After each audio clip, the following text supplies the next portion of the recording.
Hello friends, welcome to Biology Lover. So today we are going to discuss on the working mechanism of olfactory system. Olfactory system कैसे काम करता है और उसका molecular mechanism of action क्या होता है, ये हम लेस देन 5 मिनट में डिस्कस करेंगे. So let's go. तो जब कोई ये अच्छा स्मेल को फ्रेग्रेंस आता है, हम उसको स्मेल करते हैं, हम बोलते हैं वाह व्हाट ए स्मेल. तो ये हम कैसे डिटेक्ट कर पाते हैं?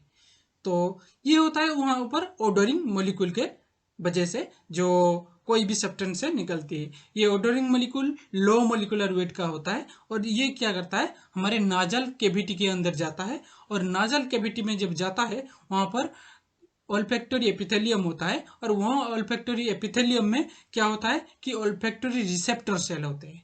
वही ओल्फैक्टरी रिसेप्टर सेल एक नार्व सेल होता है जिसमें ये ओडोरिंग मोलिक्यूल एक लाइगेंड की तरह काम करता है जो बाइंड करता है. हम जानते हैं कि सिर्फ एक प्रोटीन लाइगेंड की तरह काम नहीं कर सकता है.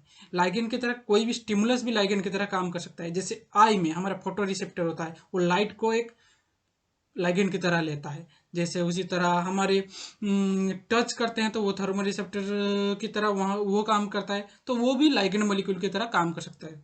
तो ये ओडोरिंग मॉलिक्यूल भी लाइगेंड मॉलिक्यूल की तरह काम करते हैं. वो ओल्फैक्टरी रिसेप्टर सेल में जब बाइंड करते हैं तो वहाँ पर क्या होता है कि एक स्टिमुलस पैदा होता है. वो स्टिमुलस ये एक नर्व सेल है तो वो पास करता है ओल्फैक्टरी बल्ब को और ओल्फैक्टरी बल्ब से ओल्फैक्टरी नर्व है जहाँ पर से वो जाता है, सिग्नल जाता है ओल्फैक्टरी कोटेक्स में जो हमारे ब्रेन में प्रेजेंट है. वहाँ पर ये जो स्टिमुलस या सिग्नल है वो रिले होता है और हम बोलते हैं वाह व्हाट ए गुड स्मेल. और अगर वो थोड़ी बुरी स्मेल होता है हम बोलते हैं व्हाट ए बैड स्मेल. तो ये रहा इसका पाथवे. यहाँ पर हम अभी राइट साइड में देख सकते हैं कि ये ओल्फैक्टरी एपिथेलियम लिखा गया है और यहाँ पर क्या करता है, ये छोटे छोटे क्या है ओडोरिंग मॉलिक्यूल है. ये जाके बाइंड करता है कि ओल्फैक्टरी रिसेप्टर सेल के सिलिया में. और ये ओल्फैक्टरी रिसेप्टर एक नर्व सेल है. ये एक बाइपोलर न्यूरॉन है, इसका सिंगल एक्शन है और सिंगल डेंड्राइट है. तो ये बाइपोलर बाइपोलर नर्व है. तो यहाँ पर जब ओडोरिंग मॉलिक्यूल सिलिया में बाइंड करता है, यहाँ पर क्या होता है स्टिमुलस पैदा होता है.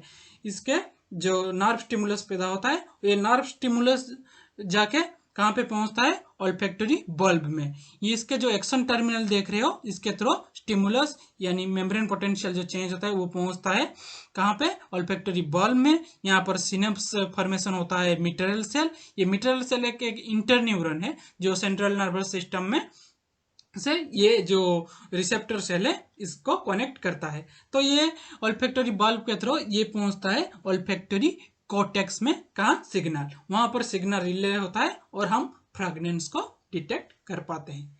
तो ये था इसका रूट और पाथवे. अब हम समझेंगे कि इसका mechanism of molecular mechanism of action क्या है.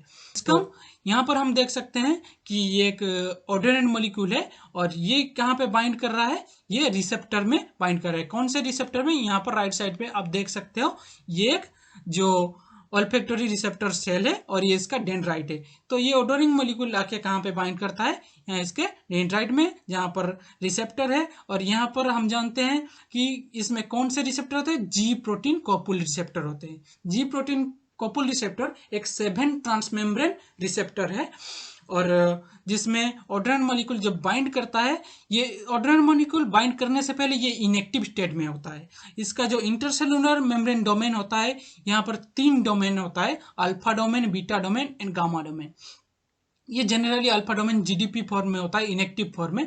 जब ओडोरेंट मॉलिक्यूल आके रिसेप्टर से बाइंड करता है, ये क्या होता है, इसका कॉन्फर्मेशन चेंज होता है और ये जो बीटा एंड गामा मॉलिक्यूल इससे सेपरेट हो जाते हैं और ये अल्फा मॉलिक्यूल से जो जीडीपी बाउंड है वो रिलीज हो जाता है, उससे आके जीटीपी बाउंड हो जाता है. और ये alpha molecule bound GTP bound molecule जाके कहाँ पे पहुंचता है कि एडिनाइक साइक्लेज, ये एक मेम्ब्रेन बाउंड एंजाइम है. और जब जीटीपी जाके उसको उससे बाउंड करता है तो ये क्या करता है, ये एक्टिव होता है और एटीपी को वो कन्वर्ट करता है साइक्लिक एएमपी में.